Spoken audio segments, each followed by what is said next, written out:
bismillahir rahmanir rahim ñing ci kuus yi nga xamni ñoo tim suuf ci wër ko côté bu ne way neena walay sal khilafu jawiyu nekul ni kuus yi kesse faqat ñom kesse huwa allazi yahmil arda de nekul ñom kesse ñoy ar suuf ci min ta'sirati dara ci ay effet secondaire yo xam day gañaté fa bil idafati ila al khilaf al jawi rax ca dolli ginnaaw kuus yi nga xam ne ñoo wër suuf si fa innama yu'raf am na loo xam ne ñu ngi ko tuddee bi hizami Van Allen benn ceinture la ceinture bu jeexle kuus yi am na benn ceinture ñu wax ceinture de Van Allen bu fa tabaxatun benn kuus la kuus boo xam ne natajat moom mi ngi soqee ko mi ngi sosoo an huqulil ard al magnétisiyati ci tool suuf dafa am ay tool magnétique les champs magnétiques de la terre mi ngi ci biir suuf si ak nan lay yéegi ak lu muy liggéey ci kaw ak nan la koy liggéeyee am na de les champs magnétiques de la terre tu sakkilu dir'an waaqiyan day former benn bouclier buy benn centre muy aar benn ñag minal isaati dara ci rayon yi nga xamni mom lañ wax les rayons ultraviolets intenses nga xamne bu accès rek musiba am aliti yi nga xam to hadidu kawkabana ñoy def menace di tekku suñu planète bi hadhihi al-isa'at rayon yi alati tasdur an as-samsi yani ñu ngi jóge ci jant bi wa ghayriha ak yenen min an-nujumi ci yenn étoiles yi bistimrar 24/24 amul noppalu yu gëna graw yu gëna tang jant bi yoy mumitatul lil kainatil hayyati buñ accès man nañu ray jëlé fi ñi dund ci kaw suuf si wala la wujudu hizam Van Allen bu do wonde centre bi de Van Allen la kanat al infijaratu al azimatu kon explosion yoyu ngand yoyu li taxati nga xane pour liggéey énergie bi étoile yi di consommer pour mëna def seen liggéey ci lay juddo bu doon nga xamne al musammatu atamawujat comme douce geej lay doon bu exploser day dal di waccat touru ci kaw planète bi ci kaw étoile bi mu tak bala mo tak bay sey ndek amna yeneen yu naawat exploser touru wat 24/24 non la bidiwi consommer sen hydrogène sen hélium tamawujat ñu ko wax ay éruption d'énergie wala ñu ko wax awal infijarat samsiya ay éruption solaire ay rayons non visibles kenn du ko gis alati tahdusu bi saklin da'imin day sosu tous les temps amul noppalu fi samsi ci jant bi waaye bu du wonti la centre de Van Allen bi kon xad damaratil arda explosion ñoy moña xessu ci ben yoon yaqulu docteur Hogg ben borom xam xam la Hogg Ross dafa wax ni mom mi ngi don leral am solo gi centre de Van Allen am solo la centre de Van Allen am solo gi am solo mu leral ko mu ne fil haqiqa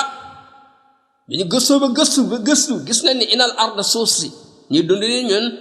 tamliku amna kasafatan ben deuguray deugur ala bo xamne mo gëna fort min kulli ma tamlikuhu bepp benen deuguray bo xamni baaxil kawakibi fi nizam samsi yeneen planète yi nga xamne ñoo nek ci système solaire bi am nañ deuguray bobu mom bimu ci am kenn amuko ci bokk na ci li yalla teral doomu adama laqad karramna bani adama suñ planète bi di terre bi deuguray bi mu am yeneen planète yi amuñu ko wa hadha al qalb al azim amna ben noyo interne xox bi nek ci digg suuf si nga xamne al mukawwin min al hadid wa nickel ñing ko liggéey ñing ko formé ci weñ ak nickel mom mo gérer les champs magnétiques bi gëna dëgër bi gëna reuy mom moko gérer huwa al mas'ul an al haql al magnétisi al kabir wa hadha al haql al magnétisi nena champ magnétique bi tol la de huwa allazi yuntiju dir'a isa'at Van Allen mom moy fabriquer bouclier bi ñag bi nga xamni moy rayon yi génne ay éruption ay radiation lay def di yéeg ci Van Allen bi wala mi ngi sànni rek ay radiation di yéeg di contrôler lan moo jóge ci kaw fan la jëm moo koy gàttandu allazi yaxmil arda mooy aar suuf si min al infijarat al israiya ci radiation de bombardement yi xew ci kaw ngi am de yoo ko déggul rek wala lam yakun hadha dir'u bouclier bii daal di la centre de Van Allen bu amul woon bu nekkul woon mawjudan lama kanat al hayatu kon dund bi du mën a nekk mumkinatan di lu mën a jàpp ne ala satil ardi ci kaw surface suuf si ñuy dund wala yamliku amul misla hadha dir'i benn centre bii ñu wax la centre de Van Allen keneen amu ko siwal ardi beneen planète amu ko planète yi nga xam ñoo nekk ci système solaire bi benn amu ko ci ko dool ñun ñi la ko yàlla jagleel wa kawkabil mariix as-saxri moom am na dëgëraay am na ay champ magnétique mais bu dëgëre nii ak bu efficace ni la centre de Van Allen moom amu ko te moom moo ci tànne di moom Mars walakin quwwata haqli al-maghnatisi mais force toolu magnétique am axallu bi mi ati marra manqué na bu suuf si téeméeri yoon min quwwati haqlil ardi al-maghnatisi moom tool magnétique am amul doole comme suuf si bi ëpp na ko téeméeri degré wa hatta kawkabu Zuhra planète bi di Vénus al-musaabihu li kawkabina ñu tudde ko seexu suuf si dañoo nuroo laysa ladayhi haqlun maghnatisiyyun xool moom amul sax champ magnétique bu koy aar inna dir'a Van Allen bi la centre de Van Allen al isra'i nga xam ne dégg nga ay radiation la huwa tasmimun faridun xaas plan spécial bu rare la bil ardi ñu jagleel ko suuf si ina taaxata lati énergie bi nga xam ne yanquluha infijaarun wahid benn explosion mo énergie bi ciy juddoo benn explosion kese wahidun faqat min hasil infijarat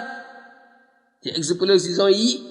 allati tamma xisaabu quwwatiha muaxaran nga xam ne bu yàggul réglé nañ ko ba xam degré bi nu mu toll biñ ko réglé gis na ni tuaadilu quwwata mi ati biliyoni qunbulatin zarriyatin benn explosion mi ngi tolloog téeméeri milliards ci ay bombe atomique sabihatin yu nuroog bi tilka lati boobee nga xam ne ulqiyat fawqa Hiroshima moom la sànni woon ci dëkk bu ñuy wax Hiroshima ci deuxième guerre mondiale ci Japon benn explosion boobu xool lim def téeméeri milliards ci ay bombe atomique boo ko boolee yu toll noonu bii moo ko ëpp doole léegi bi nga xamee ne explosé na ñu def ci appareil yi ba'da 85 saa'atan ginnaaw bi mu amee juróom-ñetti fukki waxtu ak juróom maanaam 3 jours ak 13 heures de temps lañ xaar ñuy xool min infijaariha ginnaaw bi mu explosé loo gis seetlu nañ ne anal ibra al-magnétisiyata aiguille magnétique bi natt température fil bosolaat bi nekk ci bosol bi azharat harakatan ghayra aadiyatin feeñal na dox boo xam ne lii mos ñoo gis aiguille bu doxee nii wa wasalat alxaraaratu bi ñu nattee ci kaw asamaan si ci kaw suuf si fawqal xilaafil jaw yi ba romb couche l'atmosphère yi gis nañ tàngoor boobu yokku na augmenté na ala irtifaa'i mi'atin wa xamsina kilomètres bi ñu yéegee fu tolloog 200 kilomètres 250 kilomètres bi ñu yéegee gis na ni température bi yéeg na foor na doole ko ne ba àgg illa alfin wa xamsimi ati daraja miawiya 1500 degrés Celsius loolu tàngoor bi méttee ci kaw rek jaww ji kese laa wax de noonu la méttee noonu la tàng wa bi ixtisaar ci gàttal daal fa inna hunaka na ngeen xam ne am na ñun ñëpp nañ xam ne am na nañu xam ne am na nizaaman mutakaamilan benn programme bu doy waar bu mat sëkk manquéwul dara yaamalu fawqal ard buy liggéey ci kaw suuf si kon ëllëg amuñu lay yàlla mi ngi sant ba pare dañu aar taxawuñu dañu garde dara duñu yàqal jaamu yàlla moo des wa huwa yuhiitu aalamana mi ngi peg suñu monde bi wa yeex mi mu di ko aar min at-tahdidatil xaarijiya ay menaces extérieures yu jóge ci kaw du am illa anna al ulamaa problème bi mooy borom xam-xam yi scientifique yi borom xam-xam yu mag yi lam yaalamu ñoom xamuñu woon bi wujudihi ne loolu am na illa mu axar la dul bu yàggul 20e siècle ci li ñuy door a trouvé xam-xam yi de walakin allah subhanahu wa taala borom bi tabaraka wa taala axbarana xamaloon nañu ko munzu qurunin baidatin lu jiitu 14 siècle junniy at ak ñeenti téeméer min xilaal alquran alkarim mu wax ñu ko ci alquran kan moo ñu wax alquran yonente bi alayhi salaam kan moo ko indil jibril alayhi salaam kan moo ko jox ne ko yóbbul ma ko joxal ma ko sayyidina muhammad borom bi tabaraka wa taala moom mi ko yónni yonente bi alayhi salaam jamono booba ay appareil amul woon ay télescope amul woon ay ordinateur amul woon avion yu ñu mën a yabal ci kaw war waaye amul woon nan leen def ba xam lii borom bi tabaraka wa taala mi ko yónni moo ko informé lii xam-xamu borom bi moom moo wàcc alquran waxam la du waxu keneen lépp borom bi xam waxal ñu ko an xilaafil ardi ci dégg nga ci kuus yi nga xam ne ñoo wër suuf si protéger ko allazi yusakkilu diran waaxiyan borom bi tabaraka wa taala ñu ngi koy bàkk di ko sant di ko doolee gëm di dëggal yonente bi alayhi salaam di ko doolee gëm yal na yàlla doole ko xéewal ak jàmm